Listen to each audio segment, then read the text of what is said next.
चरण के रण की उल्टी गिनती शुरू हो गई है, मगर इस शुरुआत के पहले बिहार में चुनावी योद्धाओं ने अपनी पूरी ताकत झोंक दी। बीजेपी के बड़े बड़े नेताओं ने बिहार में दूसरे चरण में जहां जहां मतदान होने हैं वहां वहां पूरा दमखम लगा दिया। खुद प्रधानमंत्री नरेंद्र मोदी ने बिहार में 4 रैलियां की। हालांकि पहले पीएम की सिर्फ 3 रैलियां होनी थी, मगर बगहा की रैली बाद में जोड़ी गई। पीएम ने शुरुआत छपरा से की। छपरा के बाद वो समस्तीपुर पहुंचे।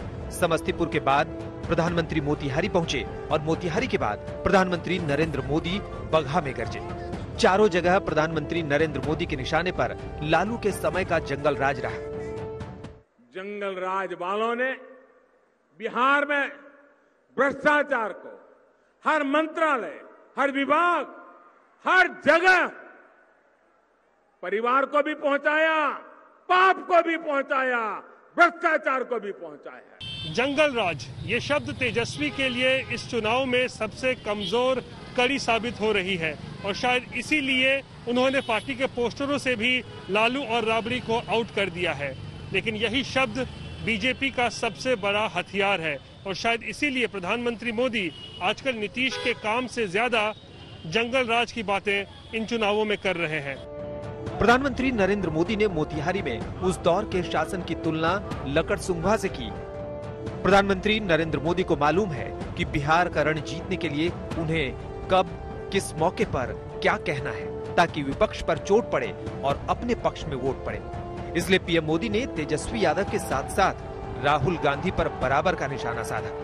3-4 साल पहले जब उत्तर प्रदेश में चुनाव हुआ था तो वहां भी ऐसे डबल युवराज बस के ऊपर चढ़ के काली जैकेट पहन के गांव गांव हाथ हिला रहे थे और उत्तर प्रदेश की जनता ये डबल युवराज को वहां पहचान गई थी, उनको घर लौटा दिया।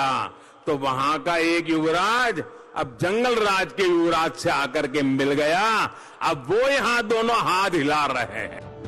इधर प्रधानमंत्री विपक्ष पर ताबड़तोड़ हमले कर रहे थे तो उधर तेजस्वी यादव भी लगातार जनसभाएं कर रहे थे।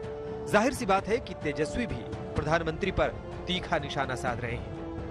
प्रधानमंत्री जी तो उन्होंने कहा था कि यहीं का चीनी का मिल जो है चालू कराएंगे और यही चीनी का चाट बोला था, नहीं बोला था? बोले के तो बहुत कुछ बोले थे, लेकिन स्थानीय मुद्दा ये बड़ा मुद्दा। तेजस्वी जिस दिन से प्रचार में उतरे हैं उसी रोज से वो 10 लाख नौकरियां देने का वादा कर रहे हैं। कमोबेश अपनी हर रैली में वो रोजगार दिलाने की बात करते हैं, मगर रोजगार के साथ साथ वो मुख्यमंत्री नीतीश कुमार पर हमला करना नहीं भूलते। नीतीश जी कहते हैं ना कि तीर लालटेन का जमाना गया, बल्ब का जमाना आया है, तो हम उनको कहना चाहते हैं अब तो तीर का जमाना गया, अब तो मिसाइल का युग आ गया है। तो बिहार में चुनावी रण में बयानबाजियों का दौर बदस्तूर जारी है। आपको बता दें कि 3 नवंबर को बिहार में दूसरे चरण का चुनाव है। दूसरे चरण में विधानसभा की 94 सीटों पर मतदान होंगे। दूसरे चरण में कुल 1661 प्रत्याशी मैदान में हैं। अब इन मतदाताओं के लिए प्रचार का शोर थम गया है। अब सिर्फ धड़कनों का शोर है जो प्रत्याशियों के दिल में तेज हो रही है। इंतजार है 3 नवंबर का, जब बिहार का मतदाता घर से बाहर निकलेगा और बेहतर बिहार के लिए मतदान करेगा। आज तक ब्यूरो। बिहार में चुनावी समर अपने शबाब पर है। अंतिम दिन सभी दलों ने प्रचार में अपनी पूरी ताकत झोंक दी। 94 सीटों के दूसरे रण में सभी दल बाजी मार लेना चाहते हैं।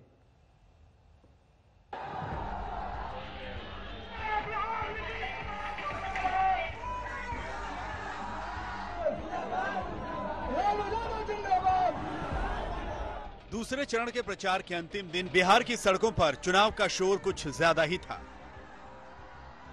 प्रधानमंत्री नरेंद्र मोदी की रैलियों में उमड़ी भीड़ बीजेपी को एहसास दिला रही है कि वो एक बार फिर से बिहार में एनडीए की सरकार बना लेंगे। इसीलिए प्रधानमंत्री नरेंद्र मोदी लोगों को लुभाने का हर जतन कर रहे हैं। जिंदाबाद जिंदाबाद नरेंद्र मोदी जिंदाबाद। बाबू राजेंद्र प्रसाद 1974 की संपूर्ण क्रांति के जनक, जयप्रकाश नारायण भिखारी ठाकुर और गोरखनाथ के भूमि भोजपुरिया माटी पर हम रउआ लोगन के नमन करता ने। प्रधानमंत्री एक तरफ भोजपुरी बोलकर बिहार की जनता को आकर्षित कर रहे हैं, तो दूसरी ओर वो ये बताने की कोशिश कर रहे हैं कि कैसे केंद्र के साथ मिलकर बिहार की सरकार बिहार के लोगों के लिए विकास कार्यों में लगी है। आप सभी को उन ताकतों से भी सावधान रहना है जो अपने राजनीतिक स्वार्थ के लिए देश हित के खिलाफ जाने से बाज नहीं आती। ये वो लोग हैं जो देश के वीर जवानों के बलिदान में भी अपना फायदा देखने लगते हैं। अभी 2-3 दिन पहले हमारे पड़ोसी देश ने पुलवामा हमले की सच्चाई को स्वीकार किया है। इस सच्चाई ने उन लोगों के चेहरे से नकाब भी उतार दिया है। चुनाव बिहार का है, मगर इस चुनावी चकल्लस में राष्ट्रवाद का पताका भी लहरा रहा है। इसीलिए पीएम अपनी रैलियों में शहादत को सलाम करना नहीं भूलते और पाकिस्तान के मार्फत विपक्षियों पर निशाना साधते हैं। सुविधा, सम्मान और सुअवसर में किसी के साथ भी कोई भेद नहीं होना चाहिए। यही तो सुशासन का भी लक्ष्य है। नीतीश जी के नेतृत्व में इसी लक्ष्य को पाने के लिए बिहार में एनडीए ने लगातार काम किया है। बीजेपी के अलावा मुख्यमंत्री नीतीश कुमार भी ताबड़तोड़ जनसभाएं कर रहे हैं। जिस तरह उनके खिलाफ आरजेडी, कांग्रेस के अलावा चिराग पासवान ने मोर्चा खोला है, उसने नीतीश को और ज्यादा चौकन्ना कर दिया है। इसीलिए वो चुनाव प्रचार में किसी तरह की कोई कोर कसर नहीं छोड़ना चाहते। शाम होने के बाद कोई अपने घर से नहीं निकल पाता था, और जिस तरह से हम सब लोगों को जब आप लोगों ने काम करने का मौका दिया, हम लोगों ने अपराध से छुटकारा दिलवाया, तरक्की के रास्ते पर ले जाने की कोशिश की। प्रचार के रण में एआईएमआईएम के मुखिया असदुद्दीन ओवैसी भी कूदे हुए हैं। वो भी अपने अंदाज में बीजेपी पर निशाना साध रहे हैं। आज आप देखते हैं कि नरेंद्र मोदी और नीतीश कुमार की डबल इंजन की सरकार ने पेट्रोल, डीजल, प्याज, टमाटर, आलू सब 80 रुपए किलो मिलने लगा है। मैं मुबारकबाद देता हूं नीतीश कुमार को, नरेंद्र मोदी को। तो चुनावी वार जोरदार है, प्रत्याशी कोई चूक नहीं करना चाहते। इसी कड़ी में भागलपुर से कांग्रेस के प्रत्याशी अजीत शर्मा ने रोड शो किया। इस रोड शो में अजीत शर्मा ने अपनी अभिनेत्री बेटी नेहा शर्मा से प्रचार कराया। तो दूसरे चरण में प्रचार समाप्त हो चुके हैं। अब इंतजार 3 नवंबर का है, जब अपना मुस्तकबिल चुनने के लिए जनता अपने घरों से बाहर निकलेगी। आज तक ब्यूरो। और अब खबर हरियाणा के बल्लभगढ़ की, जहां निकिता हत्याकांड को लेकर सुबह महापंचायत बुलाई गई, इंसाफ की गुहार लगाई गई, लेकिन भीड़ का गुस्सा ऐसा फूटा कि सड़क पर ही संग्राम छिड़ गया। पत्थरबाजी शुरू हो गई और फिर पुलिस को लाठीचार्ज करना पड़ा। हालांकि अब इलाके में पूरी तरह से शांति है।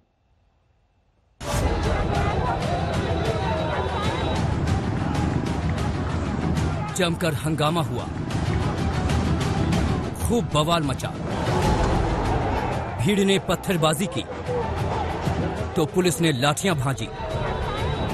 पुलिस ने प्रदर्शनकारियों को दौड़ाया। यह तस्वीर दिल्ली से सटे हरियाणा के बल्लभगढ़ की है। निकिता के लिए इंसाफ मांग रहे लोगों का गुस्सा ऐसा फूटा कि भीड़ सड़क पर उतर आई। फरीदाबाद हाईवे को जाम कर दिया। देखते ही देखते गुस्साए लोगों की संख्या बढ़ गई। कुछ लोगों ने सड़कों पर ही आगजनी की तो कुछ तोड़फोड़ करने लगे। पुलिस को कुछ समझ आता, इससे पहले भीड़ बेकाबू हो गई।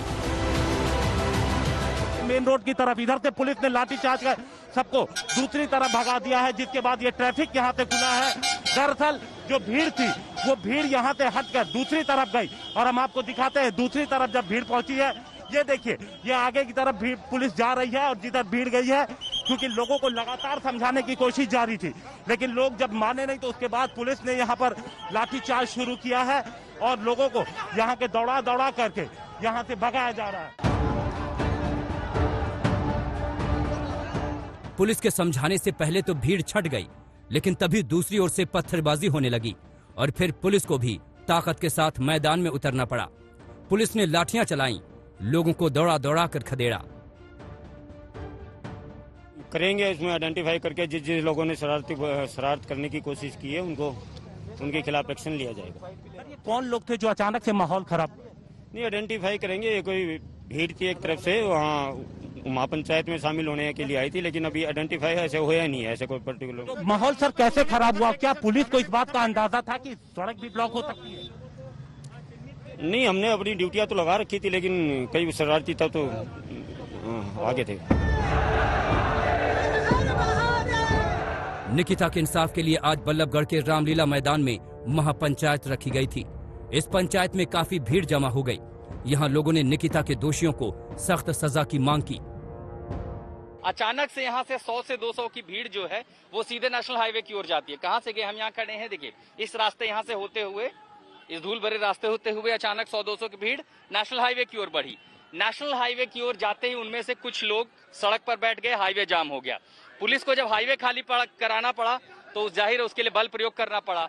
उधर भीड़ से पत्थरबाजी होने लगी। पत्थर के जवाब में पुलिस को लाठी तेज करनी पड़ी। ये देखिए, अब यहाँ पर ये देखिए यहाँ पर जैसे पुलिस आई है, महापंचायत के तमाम सारी जो भीड़ है वो अब आगे की ओर बढ़ रही है। कॉलेज के बाहर ही निकिता की सरेआम हत्या कर दी गई थी। इस मर्डर को लव जिहाद से जोड़ा गया। निकिता के भाई का आरोप है कि आरोपी किडनैप कर निकिता का धर्म परिवर्तन करवाना चाहता था और जब उसने विरोध किया तो उसे गोली मार दी गई। हिमांशु मिश्रा के साथ आशुतोष मिश्रा, बल्लभगढ़ आज तक। और आइए अब रुख करते हैं लव जिहाद से जुड़ी खबर की तरफ। एक ऐसा मुद्दा जिसके हर नए केस के साथ राजनीतिक घमासान और भी तेज हो जाता है। उत्तर प्रदेश की योगी सरकार लगातार लव जिहाद का मुद्दा गंभीरता से उठाती रही है। अब मुख्यमंत्री योगी आदित्यनाथ लव जिहाद को लेकर कानून लाने की तैयारी कर रहे हैं, जिसने एक बार फिर से देश की राजनीति को गरमा दिया है।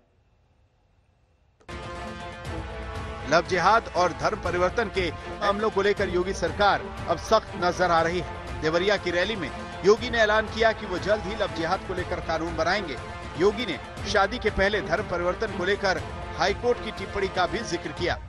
इलाहाबाद हाईकोर्ट ने एक आदेश दिया है कि धर्म परिवर्तन के लिए शादी ब्याह के लिए धर्म परिवर्तन आवश्यक नहीं किया जाना चाहिए, इसको मान्यता नहीं मिलनी चाहिए। और इसलिए सरकार भी निर्णय ले रही है कि हम लव जिहाद को सख्ती से रोकने का कार्य करेंगे। एक प्रभावी कानून बनाएंगे। अगर कानून बन जाता है तो उत्तर प्रदेश पहला राज्य होगा जहां लव जिहाद के खिलाफ कानून होगा। और यह कानून कितना सख्त होगा, इसका ट्रेलर भी योगी आदित्यनाथ ने आज अपने सख्त लहजे में जारी कर दिया है। देश में चोरी छुपे, नाम छुपा करके, स्वरूप छुपा करके जो लोग बहन बेटियों की इज्जत के साथ खिलवाड़ करते हैं, उनको पहले से मेरी चेतावनी, अगर वे सुधरे नहीं तो राम नाम सत्य है कि यात्रा अब निकलने वाली है। योगी के इस बयान का धार्मिक संगठनों से लेकर सरकार के मंत्रियों तक ने समर्थन किया। देखिए, लव जिहाद को लेकर उत्तर प्रदेश सरकार, आदरणीय योगी जी की नेतृत्व की सरकार बहुत गंभीर थी। शुरू से हम लोग इस पर नजर रखे हुए थे। आदरणीय योगी जी ने साफ कर दिया था कि अगर जरूरत पड़ेगी तो हम इस पर कानून भी लाएंगे। यह बहुत दंडनीय अपराध है। अगर हमारा मत या संतों का मत जानना चाहें तो इसमें चौराहे पे ऐसे लोगों को फांसी की सजा होनी चाहिए। इस्लाम के सभी बड़े मुल्ला मौलवियों मौलानाओं से लेकर के जिम्मेदार लोगों को इसको की खिलाफत करनी चाहिए। और कोई भी गुंडा, कोई भी एक शैतान हैवान व्यक्ति इस तरह से कोई हरकत न कर पाए, ऐसी भारत में कठोर कानून व्यवस्था भी होनी चाहिए। उधर योगी के इस ऐलान ने सियासी हलचल तेज कर दी है। विपक्ष लगातार योगी को घेरने की कोशिश कर रहा है। जब कोरोना चल रहा था तो तबलीगी जिहाद कहा, कोर्ट ने उसको कहा कि झूठ है। फिर यूपीएससी का जिहाद कहा, सुप्रीम कोर्ट ने उसको बता दिया क्या है, सच्चाई क्या है। अब लव जिहाद की ये योगी बात कर रहे हैं। ये उत्तर प्रदेश के मुख्यमंत्री हैं, मगर इनको संविधान नाम की चीज ना समझ में आती ना उनको कुछ मालूम। हालत उत्तर प्रदेश की पिछले 3-4 सालों में हमने देखी है, वो हालत बिल्कुल पूरे विश्व में हमारा सर नीचे झुक जाता है। जिस तरह की कानून व्यवस्था वहां की होगी, उनको कहिए जरा वहां ध्यान दें। सीएम योगी आदित्यनाथ ने ऐलान तो कर दिया है, लेकिन लव जिहाद के खिलाफ कानून बनाने में कुछ अड़चने भी हैं। मसलन मौजूदा कानून में लव जिहाद जैसे शब्द की कोई परिभाषा नहीं और न ही किसी केंद्रीय एजेंसी ने ऐसे किसी केस की जानकारी दी है। ऐसे में सवाल खड़ा होता है कि पिछले 3 सालों से यूपी की सियासत में बार बार उठने वाला ये मुद्दा कानून का रूप कैसे लेगा? योगी इसके लिए क्या रूपरेखा तैयार करेंगे और लव जिहाद को कैसे कानूनी तौर पर परिभाषित किया जाएगा? आज तक ब्यूरो। और अब खबर फ्रांस में मचे धार्मिक घमासान की, जिसकी आग हिंदुस्तान में भी देखने को मिल रही है। फ्रांस के कट्टर इस्लाम के खिलाफ सख्त रवैये को लेकर अब भारत में बुद्धिजीवियों ने भी प्रतिक्रिया दी है, हिंसा का विरोध किया है।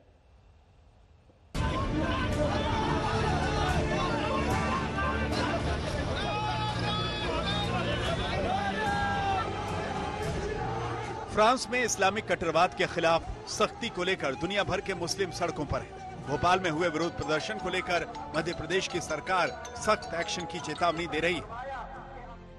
इसके बावजूद एमपी के अलीराजपुर में फ्रांस के राष्ट्रपति मैक्रो के पोस्टर जमीन पर चिपका दिए गए, जिसे लेकर हंगामा मच गया। सुबह आनन फानन में नगर परिषद के कर्मचारियों ने 2 घंटे की मशक्कत के बाद इसे निकाला। मामले की गंभीरता को देखते हुए एक्शन की तैयारी भी की जा रही है। वहीं धर्म के नाम पर फ्रांस में हो रही हिंसा को लेकर भारत के बुद्धिजीवियों का वर्ग भी सामने आया है। 100 से ज्यादा बुद्धिजीवियों ने बयान जारी करते हुए हिंसा की निंदा की है, जिसमें जावेद अख्तर, शबाना आजमी, नसीरुद्दीन शाह, स्वरा भास्कर, प्रशांत भूषण जैसे दिग्गजों ने हस्ताक्षर किए हैं। ये लोग धर्म के नाम पर हाल ही में अंजाम दी गई हत्या की घटनाओं की स्पष्ट रूप से और बिना शर्त निंदा करते हैं।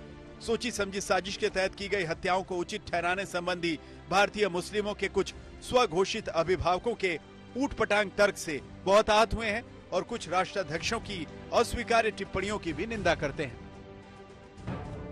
इससे पहले शार मुनव्वर राणा ने विवादित बयान देते हुए फ्रांस में हुई हिंसा को जायज ठहराया था। आप अल्लाह का कार्टून बनाइए, क्यों नहीं बनाते हैं? आप गॉड का बनाइए, तो गॉड को तो वो खुद मानते हैं। आप हजरत ईसा का कार्टून बनाइए, तो आप उनका तो नहीं बनाते हैं। आप सिर्फ मुसलमानों को चिढ़ाने के लिए मोहम्मद साहब का कार्टून बना रहे हैं, तो आप क्यों बनाएंगे? किसी को इतना मजबूर न करो कि वो एग्रेसिव हो जाए, किसी को इतना मजबूर न करो कि उसके अंदर का भेड़िया जाग जाए। वहीं फ्रांस की ओर से इस्लामिक कट्टरता को लेकर फिर सख्त संदेश दिया गया है। फ्रांस के राष्ट्रपति मैक्रो ने कहा कि लोगों की नाराजगी जायज हो सकती है, लेकिन इसके नाम पर किसी भी तरह की हिंसा को बर्दाश्त नहीं किया जाएगा। À la fois dans un sentiment de tristesse, d'unité aussi et de colère, je dirais à l'international, pour attaquer la France. उधर फ्रांस में हमलों का सिलसिला थमने का नाम नहीं ले रहा। मजहबी कट्टरपंथियों के निशाने पर आए फ्रांस में हिंसा की एक और गंभीर घटना हुई। लियोन शहर के एक चर्च में पादरी पर जानलेवा हमला हुआ। ग्रीक ऑर्थोडॉक्स चर्च में पादरी को गोली मारकर हमलावर भाग निकला। स्थानीय मीडिया के मुताबिक पेट में गोली लगने से पादरी की हालत गंभीर बनी हुई है। फिलहाल आसपास के इलाकों में नाकाबंदी कर पुलिस हमलावर की तलाश कर रही है। इससे पहले नीस शहर में 2 दिन पहले एक चर्च में 3 लोगों की बेरहमी से हत्या कर दी गई थी। लगातार फ्रांस के चर्चों में हो रहे हमले को लेकर भी भारी तनाव देखा जा रहा है। आज तक ब्यूरो।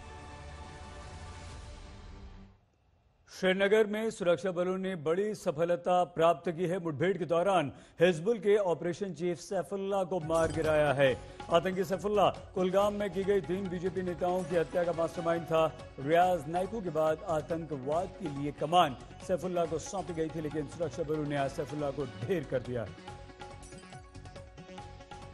आज एक कामयाब ऑपरेशन हुआ है जिसमें बहुत बड़ा कमांडर हिजबुल मुजाहिदीन का, जो कहिए कि number 1 commander of Hizbul Mujahideen doctor Saifullah आज मारा गया है। मैं समझता हूं कि ये बहुत सारे लिहाज से एक बहुत अच्छा कामयाब ऑपरेशन माना जाएगा, जिसमें पुलिस, सीआरपी, आर्मी ने मिलकर के काम किया। अक्टूबर 14 से ये एक्टिव था, लगभग 7 साल पुराना मिलिटेंट है।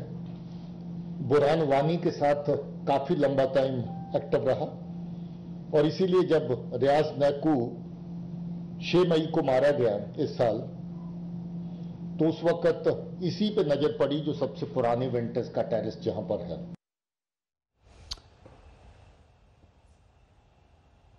ये एक बड़ी सफलता कि हिजबुल का ऑपरेशन चीफ सैफुल्लाह, यह आतंकवादी जिसे सुरक्षा बलों ने मार गिराया है, एक खबर मिली थी सुरक्षा बलों को, खुफिया जानकारी के आधार पर इसे घेरा गया। इसके साथ एक और साथी के होने की बात की जा रही थी और इसे घेर कर सुरक्षा बलों ने ढेर कर दिया, लेकिन इसका जो एक साथी है उसे गिरफ्तार कर लिया है, उसे पकड़ लिया, उससे और जानकारी हासिल की जा रही है इन लोगों के नेटवर्क के बारे में। इससे पहले कुछ दिन पहले बीजेपी की 3 नेताओं की गोली मारकर हत्या कर दी गई थी और उसका मास्टरमाइंड यही सैफुल्लाह था। यही आतंकवादी सैफुल्लाह इन 3 बीजेपी नेताओं की हत्या का मास्टरमाइंड था।